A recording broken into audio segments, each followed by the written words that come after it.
Hello everyone, Caralyn Mirand Koch here, your host for Elomi's Voices series, The Conversation Continues. And I'm really honored and humbled to be joined by two incredible new guests today to talk about something that's very important, mental health.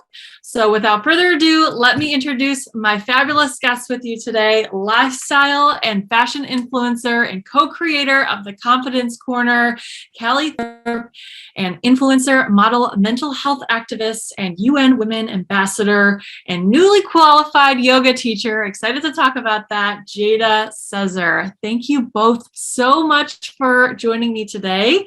I'm excited to kick things off with you both. Elomi has fans from all over the world, so we would all love to know if you both could just begin by explaining a little bit about yourself and your background for those listening who are not familiar. Hi, everyone. So my name is Jada Sezer. Thank you for my lovely introduction, Caralyn. As she mentioned, I was a model for over a decade. I got into modeling when plus size models were not really a thing. We've come a long way in the last decade, but when I got into it, it was really accidental. I was actually doing a master's in child psychotherapy and was working with a lot of young girls with eating disorders and realized that although there can be a ton of reasons why you get to that place, one of which was really quite difficult was the fact that there was no representation out there for different types of body types and you weren't congratulated for being larger. So me being a size 16, always been a curvy girl, got onto Instagram. It also happened to be the time that Instagram had just launched and it was a really exciting platform, new platform to be on. So I started to create content on there, basically embracing my body, writing tips and thoughts and insights that my master's in child psychotherapy taught me. And I basically was able to grow a following online talking about body positivity and was scouted and asked to be the face of the first ever plus size show during London Fashion Week. I then became a model and basically for the last decade has been modeling and working with brands and being like the first in different spaces, like the first size 16 model that ASOS used. I was one of the first plus size models to be used in a L'Oreal campaign. I recently worked with Adidas and did some of their billboards, encouraging women to embrace their shape, especially in swimwear. And I just took my audience on that journey with me, and it grew really organically and accidentally.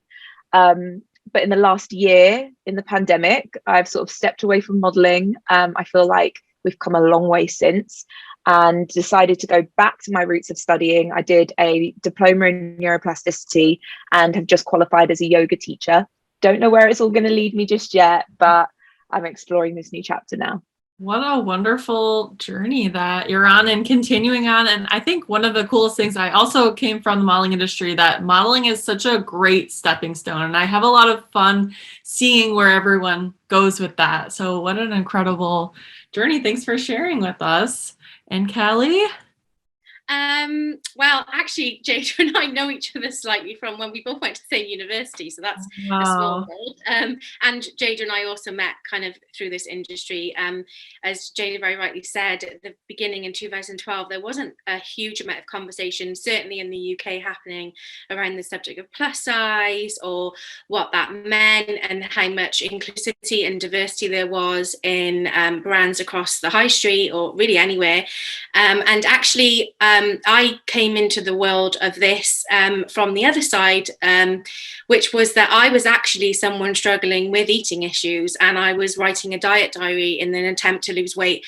And I created a blog which I deemed as a space of accountability for myself. Actually, it further damaged my mental health, and I realized that a lot of the problems I was having with myself were internal, based on these kind of restrictive and abusive beauty standards that we live upon. And so I began to change my blog and document my personal journey to confidence, learning to embrace my body shape, my style, and I really got a flame inside of me to start challenging that there wasn't enough diversity within brands, and to encourage brands to start working with women of all shapes and sizes, and specifically plus size women. And yes, Jada and I both worked in this industry and have both been, like, I guess, pioneering this conversation, which I think was really important to have. And same thing, just sharing the journey online. Instagram was so new to to me and to many people, I think. And it's certainly, I'm sure Jada can attest, like, we did not think it was going to be like this now. We just started sharing because we had a voice and we really felt like there was something that we wanted to say. I think that's been an important part of the journey. Instagram and social media is an incredible place for getting the message out. And I guess really along the way, I've tried to build community, which is why I started the Confidence Corner, where I now co-run a plus size specific membership for women to feel safe enough to talk about issues that they're scared to talk about online, with a focus on well-being, self-care and self-development, in a space that we think wellness is very, it doesn't really include plus size women in that conversation. So yeah, still challenging things, and still pushing forward to continue to get more diversity, more representation, and just keep fighting the fight, I guess. Wow, that's amazing. And I love that the both of you have crossed paths a few times along the way. We definitely have. So today we are talking about mental health, a topic that so many of us, myself included, struggle with. And so today, my hope and intention of this episode is to make people who are currently struggling feel less alone. And I think it's something we can all agree on, that at some point in our life, we've all struggled with mental health in some capacity. So I would personally love to know, selfishly, what methods do you both use to help with your mental health? I'll throw it to you first. Yeah, well, I think to begin with, I'd love to reframe it as well and consider the fact that we all have a mind, so we all have mental health, and rather than considering moments when you're in despair as like, oh, I'm weak, or I'm less, or I don't know how to do something, I'm struggling, and just see it as we are all learning to manage it better. And we all have to manage mental health. It's a fundamental part of our wellness, it's a part of our health in general. And I think as the conversation continues, we will just start to normalize more tools, strategies, techniques, habits, behaviors, maybe even medication, in order to support our minds, because we have it all going on for our body in tons, and it's so normal to talk about, oh, I'm just feeling a bit under the weather with a cold, or like, I've cut my arm, or I think I've got like pains in my stomach. But when it comes to our mental health, we don't really often talk about it. It's just like in the back of the conversation, last thing. So if you are trying to manage your mental health or wanting to learn how to manage it better, I think there's like so many ways, and it's so individual, but some of the things that work for me are, depending on where I'm at, is really figuring out, what do I need right now? Because everything that your mind or your thoughts or your body is creating is a signal and a message and information. And I always say, like, the worse you are, the more information is out there for you. Like, it's a heart rate, or running thoughts, or like sweating, or palms. So at your worst, it's like really rich with information that you can use. And I use things like headspace meditation. It's one of the things that got me through the pandemic.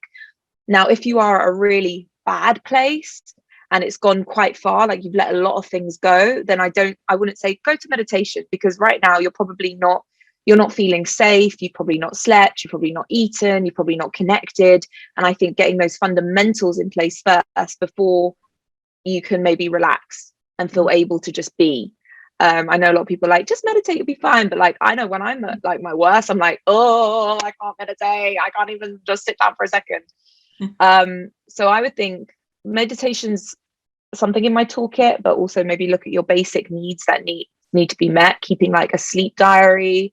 I usually wear a thing called an Aura ring, which I usually wear a ring that helps me measure my sleep patterns. And it will tell me the quality of my sleep, because that's a massive indicator of mental health. Like if you're like trying to manage that, moving my body, and whether like when I'm in like a bad mental health space, I tend to not want to go to the gym and do really yang stress inducing exercises. I'd rather do a yoga, more like calming, yin, stretching, and it's really energizing. And then that allows me to then go and get the have the capacity to go and do something hard hitting personally. And I think diary entries, like writing down your thoughts, allows it to stop being this big grey fog that is just all tangled in your brain, and it allows you to process every thought step by step. I'll leave it there because I could talk for hours and hours, but there are a few tips. I really appreciate you reframing that, because I feel like oftentimes it's like, oh, we have to talk about mental health. It's really important. We all know that, but sometimes it's a little bit hard to get started. So I appreciate you just right off the bat switching the frame around that. If you have a mind, you have a mind that you need to keep healthy. So that's an excellent place to start, I think, for beginners. I personally suffer with anxiety, sometimes to a very extreme level, and I am completely with Jada in that if there's a point when I've hit past a point of almost no return, sometimes a meditation app is not going to fix me. I like to separate kind of care into two parts. I call it the essential self-care and then the joyful self-care. And my essential self-care is, have I drank something today? Have I felt good today? Have I had enough sleep? Have I eaten something? Have I eaten something nutritious? Have I got fresh air?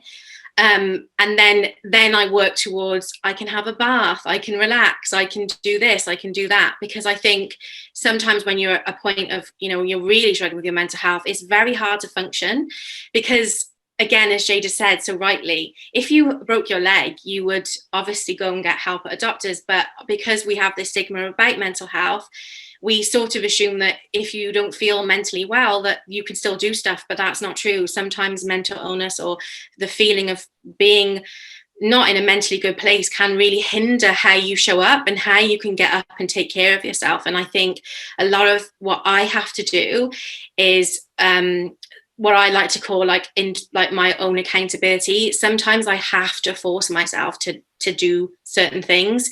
Like I have to force myself to, turn my phone off and leave it in another room. I have to force myself to get up and shower, and I have to force myself to eat something healthy, even though my immediate reaction is to go to binge or is to go to do something which is an unhealthy coping mechanism. And it's not always easy, but I think the biggest thing to do in all of these situations is to listen to the messages that your body's telling you. Like Jada said, you'll get signals. Anxiety can cause heart palpitations, it can cause sweating, it can cause literal IBS, you can get a stomach pain, you can get all sorts of problems. Your body will tell you what's going on. You have to be in tune with it. And unfortunately, phones and other things, distractions can hinder those signals. You don't understand what's going on because you're taking in so much of everything else. If you're watching things that are, you're up till late at night and you're already feeling anxious, but you're watching things over and over about how terrible climate crisis is and the world's burning and everything's going wrong, it's not going to help you feel better. So you sometimes have to force yourself with this accountability and I cannot go on my phone. I have to put my phone in another room and sort of put those strict boundaries in place, because I do think this idea lately I find with conversation around mental health is exactly what Jada said. The toolkit is great, meditation, brilliant, but it's not going to fix everything. You do have to start drawing it back to the basics and really taking care of yourself and taking care of other people who are also going through it, because as much as we all suffer with our mental health, so do the ones around us and that love us and care about us. Absolutely. It's a phrase, it's like you can't give from an empty cup. That is so meaningful, because it's like you have to take care and fill up yourself before you can go on to others, but others are are equally as important. I love that you call it essential care, Callie. Psychology backgrounds, Maslow's hierarchy of needs explains in a pyramid format of what you need at the start to then build from. So the start is like a safe home, you need food, you need obviously sleep, and then from the next level up, maybe it's like, for me, it's like only then can I maybe sort out my life admin, my financial budgeting, and socialize with friends without feeling insecure. And then from then, maybe I can have creativity and autonomy and like self-satisfaction and like a next level up. And you sort of have to work through it. You can't go out and like, oh, I want to be an entrepreneur and create a business if you don't feel safe at home and you haven't eaten right and not slept. So like working your way through that pyramid might also be a really great tool for some people to look into. And there's also a really great book called The Body Keeps the Score. I love that book. I thought you'd bring, I love that book. Yeah, I can't remember the author. It's a brilliant book that I think you should definitely add to your list, your reading list, if you haven't already checked it out. All about becoming more in tune with your body, how your body is affected by your mind, and how stress can manifest. And I just think with that, because we live in like our Western society, which really values like rationale and like very cerebral thinking and not in tune with like your gut or your heart, we end up losing what that even feels like, losing our like, you know, IBS, and that's like stomachache. Scientists still can't understand like what the connection between, you know, I remember when I had IBS and my mum's had IBS, and we've gone from like so many nutritionists and doctors thinking about what intolerances we have. And I know that has always been an indicator of me being stressed. Wow. But there's no way of like really identifying like how those two are connected.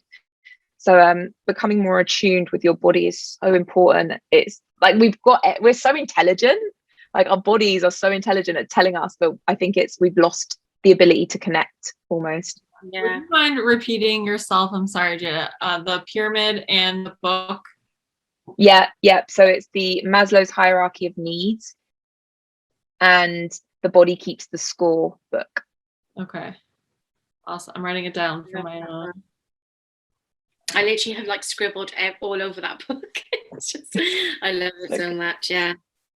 I do want to go back to self-talk, and if you have any strategies for people at home. You know, I've been open about the fact that I've been in therapy for over 6 years now, and one of the things that's been really helpful for me with self-talk is thinking about, would I say that to my 5-year-old self, or even just thinking about, I have a 2-year-old niece, you know, would I speak to my 2-year-old niece the way that I was about to speak to myself or say something negatively about me? For me, that's been helpful, but I would love to hear if either of you have any feedback or suggestions on how to help with that voice, that narrative in your head.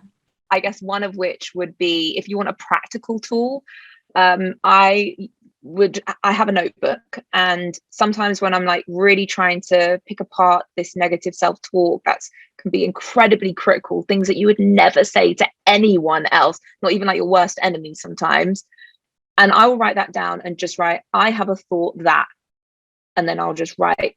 And then one great thing about that is you can start seeing the patterns and the trends, which tend to be lean towards like your biggest insecurity. And then it starts to empower you because it's just a thought. So it's out of your head, it's on the paper, and you then can reflect on it and be like, oh, actually, that's kind of crazy, or that's kind of so not true.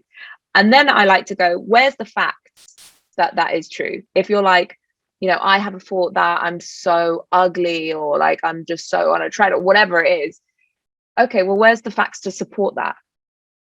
And even if you do have the facts, do you even care? Like, is that something that you want to give that energy to? Do you believe it? Is it relevant? So I'd say notebook, and then start to analyze those thoughts. Be compassionate. I think give yourself more self-compassion, as if you are, like you said, talking to your inner child. Like inner child work is now a thing. Like I've seen workshops online, the inner child workshops. Some people carry baby pictures of themselves in their purses to remember, like, I was that little kid once upon a time. That little kid does not deserve this. And that allows you to trigger that self-compassion. And also a skill that a psychologist once taught me was called, and people call it different things, but it's called like worry time or worry bank, where if you, for example, like, you know, I felt insecure at times when I know that there's like I'm going on holiday or I'm going to an event and I know that everyone's going to be there and I don't feel really good in my body that time or whatever. I'll say, just go and enjoy yourself. And like when you come home at 7 p.m, you can go give yourself an hour to worry about it. and really think about it for a whole hour. But you're not doing it now. You're not doing it whilst you're out, and you're not going to ruin your night. But you're not just like, just get over it, like dismiss it. You are allocating that time, but it's just not spoiling the present. And to be honest, by the time you get to that worry time, you're like, I'm over it. I had a great time out and I actually feel good. And you never actually do it. So I hope that's helpful. That is. So it's almost like, acknowledge it, dedicate the time to it, sit in it, let it come.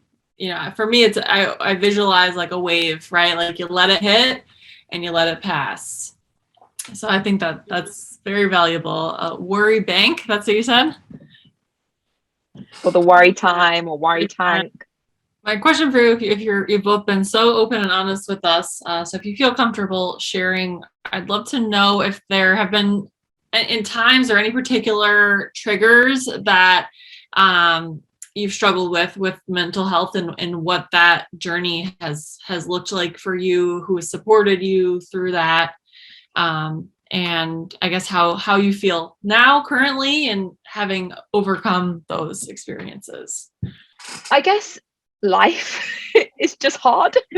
Just life is stressful. I mean, I've definitely had lots of experiences that have required more resilience than others. Like my dad passed away 6 years ago, and having to manage like grief it was difficult. I noticed that some of my patterns as a youngster was to avoid pain, any kind of pain, any breakup, anything. It'd be like, no, I don't want to do it. And as I've gotten older, I've sort of had to lean into it, and not because I'm like, oh, Brene Brown, lean in, but because I'm like, I'm curious. I want to know. And there is answers to everything. And sometimes the answer is just keep figuring out the answer and let time pass, and things will just adjust.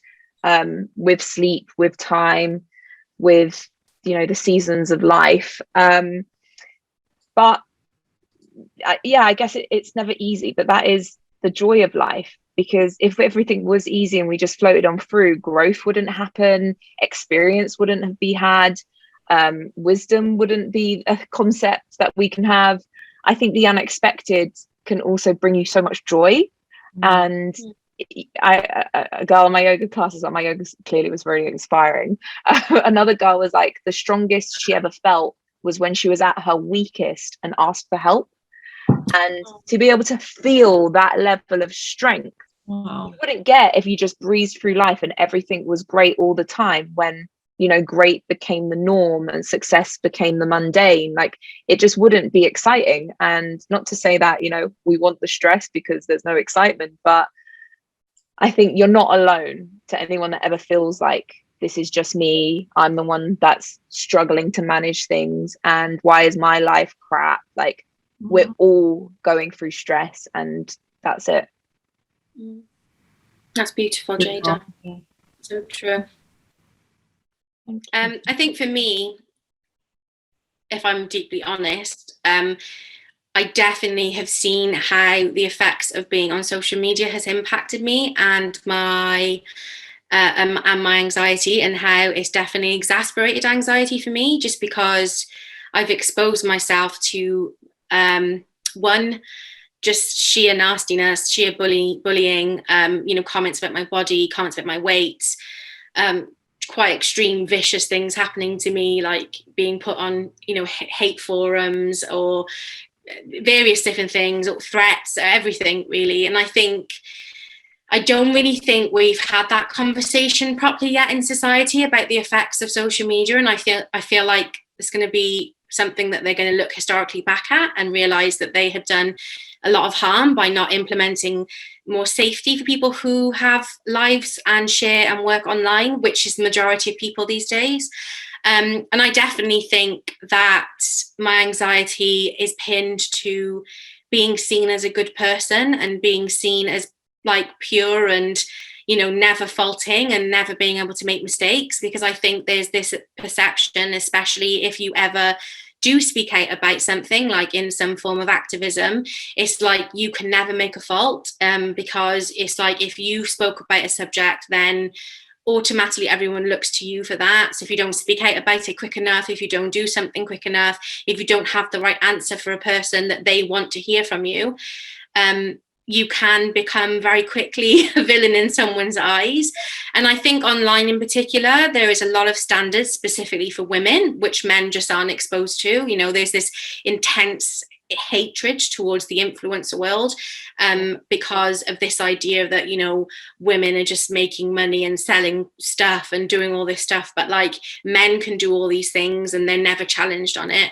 It's very misogynistic in that respect. And I feel like sometimes I sometimes think when I look back at like old videos of myself, I feel like a bit like I've lost who I am, because I sometimes feel like I filter myself and who and what I want to say, because I'm scared of saying the wrong thing, or, you know, not being vulnerable. I feel like sometimes like vulnerability is, they say like you get a vulnerability hangover, like you be honest about something, but then afterwards you immediately feel like, oh my God, I've shared too much. Everyone thinks I'm like this. Everyone thinks I'm an attention seeker. Everyone, you know, and you start again, the thoughts build up, and it's just hard because of how much expectation there is. And also sometimes, you know, both Jada and I have large followings, and I'm sure you've been there as well, Jada. Sometimes those numbers actually, like every now and then I'm like, oh my God, that is all those people looking at me, and I can feel it, and I feel like quite intense about it. But I think what I've tried to learn to do is, well, I'm still going through it, because it, like, particularly last year was a really difficult time for me, because I did find myself on an online hate forum, and I basically just could not stop reading the things people were saying about me. It was like, honestly, like a version of self-harm. It was like I needed to know more about why someone didn't like me, or why they thought I was this, or why they thought I was that. And I've realized that it's just so easy to do that online. It's so easy to find the things that make us angry and hurt and upset. And so I've had to learn to separate like who I am online, and understand that I am true to myself. I am being who I am, but I also have to put in some personal boundaries into my life too, because just for my own safety, for my own mental health and my well-being, and understanding that I'm never ever going to be everything for everybody, and the pressure I'm putting on myself and the pressure that we as society are putting on other people is just unbearable. And it's just, none of us can live up to the standard of being what every single person wants. So yeah, I think it's definitely been a learning curve. Not quite there yet, still struggling. Like even now I'm sat here thinking, this is the first time I've spoken about this, and I'm like, oh my god, like I wish I hadn't said it now, because what if they see it, or what if someone sees it, you know? And I start panicking. But at the end of the day, you have to just sometimes say your truth, and the truth is that I don't always have it together, and I do struggle very, very badly with anxiety, and it's definitely made me think I can't do this anymore, and made me think maybe I'm just not built for this world anymore, because I just don't know if I can cope. But I'm trying my best. I'm getting help, and I think talking about it here in this space maybe is the first step. But hopefully, you know, society will start looking into ways that we can manage accountability for what people say and do online to other people, and understand that, you know, their actions have consequences. But I do think we're far off that yet, so hopefully there'll be some change in the future. But yeah, it's like a therapy session, guys. Seriously, thank you so much for sharing that. And I feel like in some element or some way anyone could relate to that, myself included. So I really appreciate your vulnerability, and know that this is a safe space. So thank you. Thank you. I also think it's so powerful just acknowledging things, and acknowledging it allows you to separate yourself from it and then assess, what do I need in it?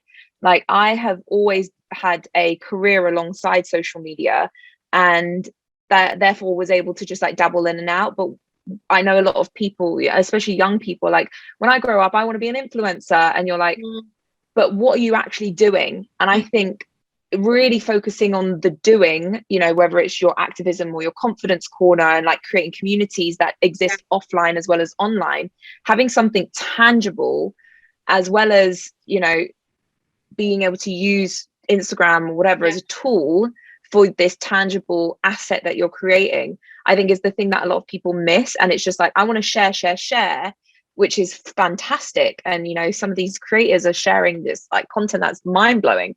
But equally, I think then there's a pressure to always keep up with the Joneses or keep up with the algorithm that's always going to change and that's never in your control. And when that becomes your sole livelihood and you don't have anything else to fall back on, you don't even own the data or the content that you're sharing on these platforms, I think that's when it becomes quite problematic. And I don't know if there's enough, you know, conversation around it, like you said, Callie, and enough support in like actually deterring people from wanting to only do the one thing. Like, I think it's a great thing to use to find your community. It's leveled out the playing field. It stopped only brands or really like wealthy people that can afford billboards and advertisement spaces in newspapers and online magazines to be able to be like, I've got something that I know people want. I'm just going to use this free app to do so. But I think in order to, like, it's always about empowering yourself in some way. And I think just acknowledging it is always a win. Yeah, exactly. And that's like you said, there is beautiful community online. That's the thing, you know. I do think reflecting on it, I'm so lucky in the sense of throughout the years having this amazing community of specifically plus size women that have, you know, gone along a journey with me with doing some of the, you know, amazing things that I've done along the way. And I think it's important to remember, like you said, what we all do, what we do for, you know, there's obviously, my purpose was always to speak out and show up for plus size women. And I want to continue to do that. But like you said, it's important to be able to say, I need a break and I'm going to come off and then, you know, move forward with that. So, yeah. Well, wow. I just have to say, like, thank you for allowing this to be such a powerful conversation, and both of your vulnerability and expertise and honesty. I personally am walking away with a lot more in my toolkit than when I showed up here today. So from the bottom of my heart, thank you for being here and for your vulnerability and your honesty and just allowing this to be such an incredible conversation. I'm really, really appreciative and excited about this one. What can people do to get help or anything that if they're feeling that they're struggling, if you have any advice or any directions to guide them in if they do feel like they need some help managing their mental health? One of the things I really love is it's less formal, like it's less formal tool, but it's the YouTube channel School of Life.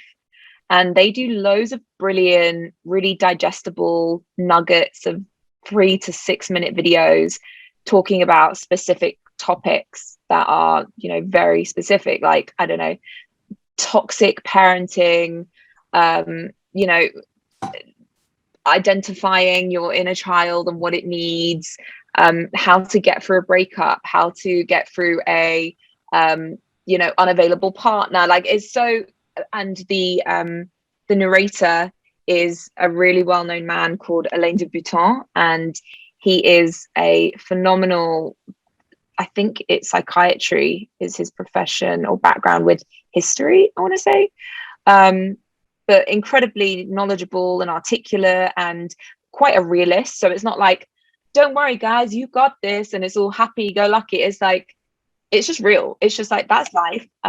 This is what it is and this is how we can manage it. And I really love those videos and I really binge them, and I get curious when I get down, and so want to understand what I'm processing. And I feel like those videos are a really cool little thing to have a look at. School of Life on YouTube. School of Life, yeah. Thank you. Callie, any suggestions? I think really it's just being like honest. I think, and I do think it's important because my thing particularly has always been to isolate whenever I'm struggling, and I've realized it just doesn't really get me anywhere. Like, actually it's become very it's actually a warning sign. Everyone knows like, Callie's not answering a WhatsApp, what's going on? It's almost like a sign, the signal. Everyone's like, Callie's not talking, because Callie always talks. So I think it's important not to, I think reach out to people. Like, you don't have to reach out to every single person, but find someone that you feel confident and safe enough to talk to. Doesn't always have to be a professional, because I know, like, I think what's really hard at the moment is that there is such a stress on the NHS that it's very hard to get support and counselling services, and that's frustrating. And so it's not always easy to access professional help. So there are obviously lots of amazing online services, like specifically like eating disorders, like Beat, and different charities that are available. But I do think turning to someone, turning to a friend, just being honest and opening up. And like you said, like Jada said at the beginning, finding a toolkit that you can work through, which is like, even if that means that your toolkit is sitting on the sofa with your duvet watching 10 hours back to back Grey's Anatomy, if that's what gets you through, then do that.